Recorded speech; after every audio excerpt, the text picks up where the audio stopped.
तो दोस्तों मूवी की शुरुआत में दिखाया गया है कि शॉन नाम का लड़का पुलिस से भाग रहा था और आगे जाके एक घर के स्विमिंग पूल में गिर गया था।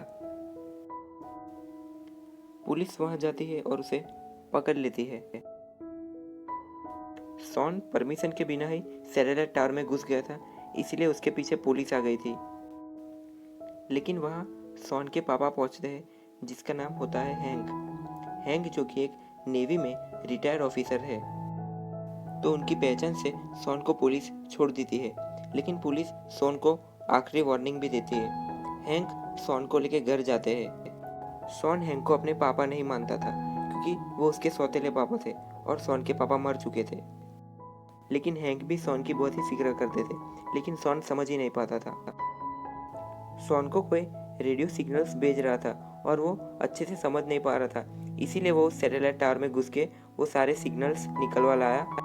शॉन ये सब मैसेज हैंक को बताता है, लेकिन शॉन को जो रेडियो से मैसेज मिला था वो समझ नहीं पा रहा था, क्योंकि वो एक पहेली जैसा था।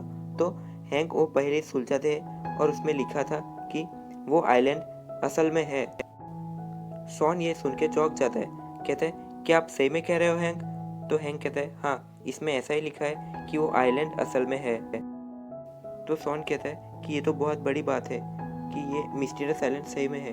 तो शॉन जूल्स वन की वो किताबें ढूंढने लगता है जिसमें उस मिस्टीरियस आइलैंड का जिक्र किया था। जूल्स वन एक बहुत बड़े खोजी थे, उन्होंने वो मिस्टीरियस आइलैंड ढूंढा था। शॉन आइलैंड्स की 3 किताबें निकालता है, लेकिन वो समझ नहीं पाता कि वो उस आइलैंड के नक्शे तक कैसे पहुंचे। तो हैंक उसको भी सुलझा देता है। हैंक क्या करता है, तीनों किताबों में से नक्शे निकालता है और उन तीनों नक्शों को जोड़ता है, तो वहाँ मिस्टीरियस आइलैंड का नक्शा उन्हें पता चल जाता है। अब शॉन क्या करता है कि उस नक्शे के प्रिंट्स निकाल लेता है और अपनी पैकिंग शुरू कर देता है। तो हैंक पूछते हैं कि तुम क्या कर रहे हो, कहाँ जाने की तैयारी कर रहे हो? तो शॉन कहता है कि मैं उस मिस्टीरियस आइलैंड पे जा रहा हूँ। ये मैसेज मुझे मेरे दादाजी ने भेजा है। मेरे दादाजी ने वो आइलैंड खोज लिया है और वो चाहते हैं कि मैं भी उस आइलैंड पे जाऊँ। तो हैंक कहता है कि ये सब बेवकूफ़ जैसी बातें मत करो, ये किसी ने तुम्हारे साथ मजाक किया है। तो शॉन कहता है नहीं, मेरे दादाजी 2 साल से गायब है और वो वहीं पर है।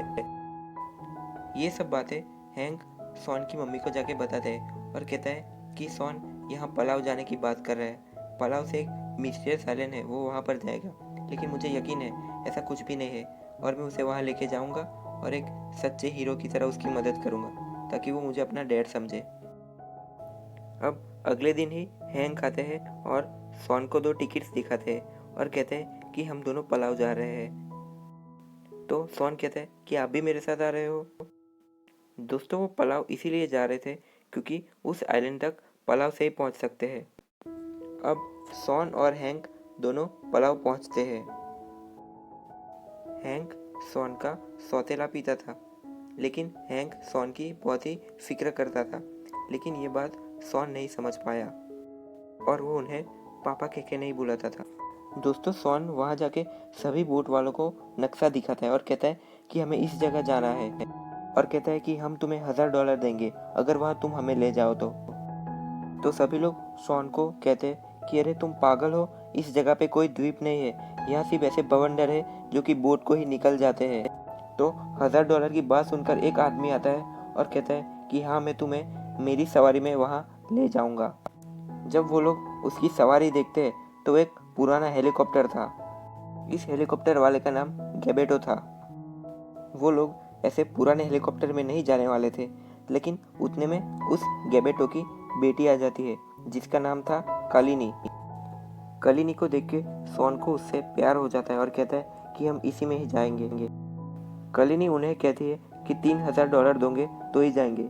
ये तो बहुत ज़्यादा पैसे थे, लेकिन शॉन की वजह से हैंक मान जाते हैं और उनके हेलीकॉप्टर में बैठ के उस द्वीप की ओर बढ़ने लगते हैं। वो जब द्वीप की ओर बढ़ रहे थे तो उन्हें सामने कुछ भी नहीं दिखाई दे रहा था, सिर्फ बादल ही बादल थे और द्वीप का कोई निशान ही नहीं था।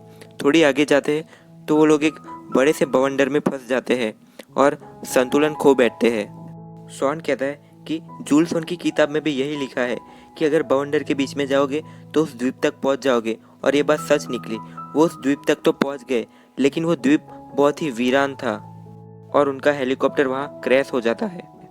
शॉन को आगे जाते जाते एक गुफा दिखाई देती है। जैसे ही गुफा पार करता है तो उनके सामने आ जाता है वो मिस्टीरियस आइलैंड। दोस्तों हाँ, वो मिस्टीरियस आइलैंड सही में है और वो लोग वहाँ पहुँच गए थे और उनके पीछे दो छोटे छोटे हाथी आते हैं, बहुत ही छोटे थे। तो वो लोग इतने छोटे हाथी देख के हैरान रह गए थे और हैंक ने तो उस हाथी को अपनी गोद में ले लिया।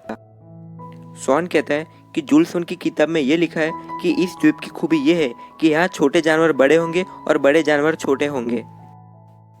अब वो लोग पत्थरों के ऊपर होते हुए आगे बढ़ते हैं। दोस्तों वो जिस पर चल रहे थे वो पत्थर नहीं, बल्कि वो थे छिपकली के अंडे।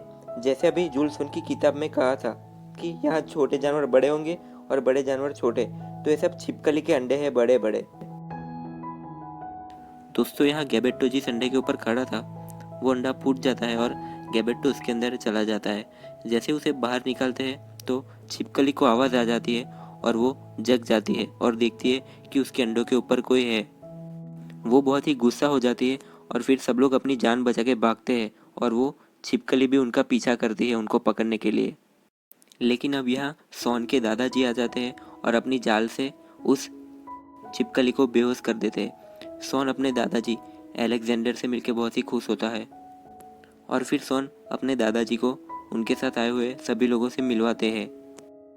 फिर बाद में अलेक्जेंड्रा सबको अपने घर ले जाते हैं और कहते हैं कि कल सुबह मैं तुम्हें एक ऐसी चीज़ दिखाऊंगा जिससे तुम देख के हैरान हो जाओगे और तुमने कभी सपने में भी नहीं सोचा होगा उस चीज़ के बारे में। तो वो लोग निकलते हैं और जैसे ही वो लोग आगे पहुंचते तो उन्हें एक बहुत बड़ा रहस्यमयी शहर दिखता है।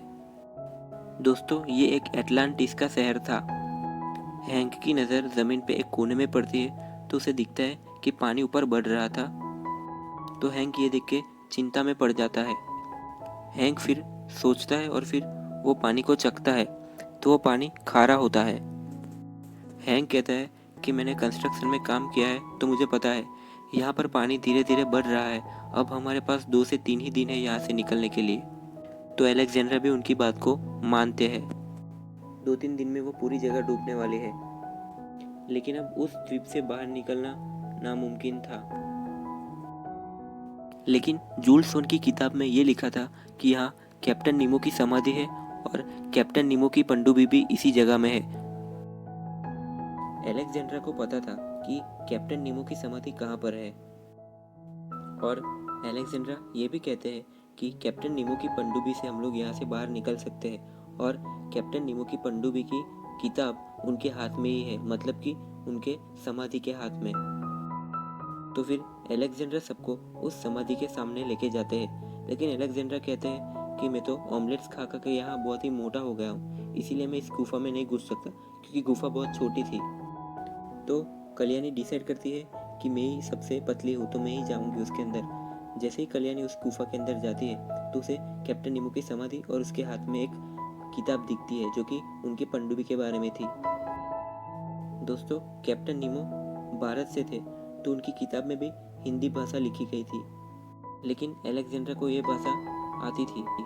उसमें लिखा था कि पनडुब्बी द्वीप के किनारे पानी के नीचे ज्वालामुखी की गुफा में है। अब सभी लोग पनडुब्बी की खोज में निकल जाते हैं। जब वो आगे जा रहे थे तो उन्हें सोने की राख दिख रही थी जो कि ज्वालामुखी से निकल रही थी। इसमें गैबेट्टो ललचा गया था सोना लेने के लिए और शॉन भी कह रहा था कि ये बहुत बड़ी खोज होगी, हमें एक बार वहाँ जाना चाहिए, सोना उगलने वाली ज्वालामुखी जो है।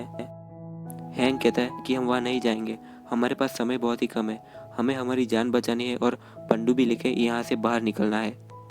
कैलिनी भी शॉन को समझाती है तो वो मान जाता है बाद में। उन्हें बहुत ही ऊपर जाना था तो उन लोगों ने मधुमक्खियों की मदद ली। वो लोग मधुमक्खियों के ऊपर बैठ गए और वहाँ से उड़ने लगे। सभी को बहुत ही मज़ा आ रहा था मधुमक्खी के ऊपर बैठ के उड़ने में। लेकिन शॉन और कैलिनी जिस मधुमक्खी के ऊपर बैठे थे उसके ऊपर एक बड़ी सी चिड़िया हमला कर देती है और कैलिनी वहाँ से नीचे गिरती है। लेकिन शॉन मधुमक्खी को नीचे ले जाता है और कैलिनी की जान बचा लेता है और कैलिनी उससे इम्प्रेस हो जाती है। लेकिन इसमें शॉन को पैर में चोट लग जाती है। रात को गैबेट्टो और उसकी बेटी कल्याणी पानी भरने जाती है तो गैबेट्टो कल्याणी से कहते हैं कि शॉन एक अच्छा लड़का है, तुम्हें उससे बात करनी चाहिए। तो कल्याणी कहती है कि बाबा वो तो बहुत ही अमीर है और हम ठहरे कहाँ, हमारे पास तो इतने पैसे भी नहीं हैं। वो तो अमेरिका जाके बाद में अच्छी कॉलेज में पढ़ाई कर लेगा और मेरे पास तो कॉलेज जाने के भी पैसे नहीं है। तो गैबेट्टो कहता है कि बेटा मैं तुमसे प्रॉमिस करता हूँ कि मैं तुम्हें कॉलेज भेज कर ही रहूँगा। और फिर वो लोग वहाँ से वापस चले जाते हैं। अगले दिन सब लोग जब उठे तब पानी ज़्यादा ऊपर आ गया था। हैंक के अनुमान से भी ज़्यादा पानी ऊपर आ रहा था। तो हैंक कहता है कि ये तो मेरे अनुमान से भी ज़्यादा ऊपर आ गया है। अब हमारे पास 2 से 3 ही घंटे हैं यहाँ से बाहर निकलने के लिए। लेकिन वहाँ कहीं आसपास गैबेट्टो नज़र नहीं आ रहे थे। तो गैबेट्टो उस ज्वालामुखी की ओर गए थे जहाँ से सोना निकल रहा था। गैबेट्टो को सोना चाहिए था क्योंकि वो सोना बेच के अपनी बेटी को कॉलेज में एडमिशन दिलाना चाहता था। तो अब कैलिनी और सॉन के दादाजी अलेक्जेंड्रा गैबेट्टो की खोज में निकलते हैं और यहाँ सॉन और हैंक उस पनडुब्बी की खोज के लिए निकल पड़ते हैं। सॉन कहता है कि यहाँ पर तो पानी ही पानी है, कोई गुफा नहीं दिख रही। लेकिन हैंक को एक सीढ़ी दिखती है तो पता चल जाता है उसे कि हम सही जगह पे है, पानी ज़्यादा ऊपर आ चुका है। आगे जाते जाते कैलिनी अपने पापा को ढूंढ लेती है और कहती है कि पापा मुझे कॉलेज नहीं जाना, मुझे पैसे भी नहीं चाहिए, सिर्फ हमें अभी यहाँ से हमारी जान बचा के बाहर निकलना है, तो आप हमारे साथ चलिए। और फिर गैबेट्टो भी समझ के उनके साथ चलने लगता है। और यहाँ सॉन और हैंक पानी के अंदर कूद जाते हैं क्योंकि उनको पनडुब्बी की तलाश थी। वो जैसे ही पानी में कूदते हैं तो नीचे उन्हें एक सुरंग दिखाई देती है। वो सुरंग के पीछे एक बहुत बड़ी पनडुब्बी थी जो कि कैप्टन नीमो की थी। वो लोग जब पनडुब्बी खोल रहे थे तो वहाँ से एक बहुत बड़ी इलेक्ट्रिक फिश आके उनके ऊपर हमला कर देती है, लेकिन वो बच जाते हैं और वो पनडुब्बी खोल के अंदर पहुँच जाते हैं। लेकिन पनडुब्बी कई सालों से वहाँ पड़ी हुई थी और वो चल भी नहीं रही थी। उसको चलाने के लिए बहुत सारा इलेक्ट्रिक स्पार्क चाहिए। तो हैंक कहते हैं कि हम इलेक्ट्रिक फिश का मदद लेके स्पार्क जनरेट करेंगे। जहाँ से सॉन और हैंक कूदे थे वहाँ पर अलेक्जेंड्रा, कैलिनी और उसके पापा गैबेट्टो भी आ चुके थे। वो लोग ढूंढ रहे थे कि सॉन और हैंक कहाँ चले गए। दोस्तों अब हैंक पनडुब्बी से बाहर निकलता है और उस इलेक्ट्रिक रे फिश की मदद से पनडुब्बी के इंजन में स्पार्क लगाता है, जिससे कि पूरी पनडुब्बी शुरू हो जाती है और वो तुरंत ही पनडुब्बी लेके वहाँ से निकल जाते हैं। और जहाँ अलेक्जेंड्रा, कैलिनी और उसके पापा खड़े थे वो जगह टूट जाती है और वो लोग पानी में गिर जाते हैं। जैसे वो लोग पानी में गिरते हैं तो उन लोगों को भी हैंक पनडुब्बी के अंदर खींच लेता है, जिससे उन लोगों की भी जान बच जाती है। अब सब लोग सेफ थे। अब कैलिनी और सॉन को भी एक दूसरे से प्यार हो चुका था। दोस्तों अब 6 महीने के बाद का सीन दिखाया जाता है। सॉन की बर्थडे होती है उस दिन और कैलिनी उसके लिए गिफ्ट लेने गई थी और वापस आ चुकी है। दोस्तों अब यहाँ गैबेट्टो भी बहुत अमीर हो चुका था क्योंकि वो अब एक पनडुब्बी का कैप्टन जो बन चुका था, वो कैप्टन नीमो की पनडुब्बी चला रहा था और वो उस एरिया में बहुत ही फेमस हो गया था और कई सारे टूरिस्ट उसकी पनडुब्बी के अंदर घूमने जाते थे। सॉन अपने घर के अंदर कैलिनी के साथ बैठा है और अपने दादा की आई हुई चिट्ठी पढ़ रहा था। अब सॉन का रिलेशन हैंक से भी बहुत अच्छा हो चुका था, वो सभी लोग बहुत खुश थे। लेकिन उसी दिन अलेक्जेंड्रा आते हैं और सॉन को सरप्राइज दे देते हैं। अलेक्जेंड्रा के आने से सॉन बहुत ही खुश हो गया था। अब अलेक्जेंड्रा सॉन को एक ऐसी किताब गिफ्ट करते हैं जिसके अंदर अर्थ से मून तक जाने का सफर लिखा था। तो दोस्तों यहाँ पर इस मूवी की कहानी खत्म हो जाती है। दोस्तों अगर आपको कोई मूवी समझ में ना आई हो या फिर आप उस मूवी को देख ना पाए हो तो कमेंट सेक्शन में मुझे लिख के बताएं ताकि मैं उस मूवी के ऊपर वीडियो बनाऊं जिससे आप मूवी को समझ लें। दोस्तों अभी तक आपने हमारा चैनल सब्सक्राइब ना किया हो तो प्लीज़ हमारे चैनल को सब्सक्राइब कर दें और बेल आइकन को भी ज़रूर दबाइए। Thank you.